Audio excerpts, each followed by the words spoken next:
dernier, un gendarme a été percuté volontairement par un motard. Il y a 10 jours, c'était un sapeur-pompier qui était gravement blessé par un jeune délinquant lors d'un rodéo urbain. Ces attaques sur nos forces de l'ordre, sur nos pompiers, sont loin d'être des cas isolés et sont inadmissibles.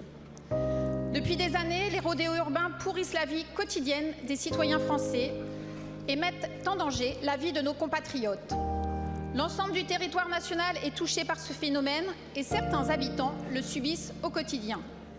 C'était notamment le cas il y a moins de 15 jours à l'Isle-et-Lannoy, dans ma circonscription, où un rassemblement de plus de 200 véhicules, pour la plupart modifiés et sans plaque d'immatriculation, est venu troubler l'ordre public durant de nombreuses heures.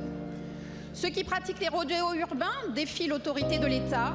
Ils ne respectent ni la loi ni l'ordre. La loi de 2018 a constitué un premier pas dans le renforcement de l'arsenal, mais les forces de l'ordre et les maires en première ligne se sentent toujours aussi impuissants et démunis pour lutter contre ces rodéos. Ces nouveaux drames nous démontrent que les moyens de répression de ces délits ne sont aujourd'hui clairement pas à la hauteur.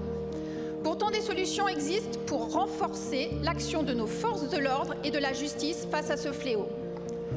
L'autorisation de prise en charge, la saisie et la destruction systématique des véhicules dès la première infraction, ou encore le renforcement des pouvoirs de sanction de nos forces de l'ordre face à ce phénomène sont des solutions trop peu exploitées.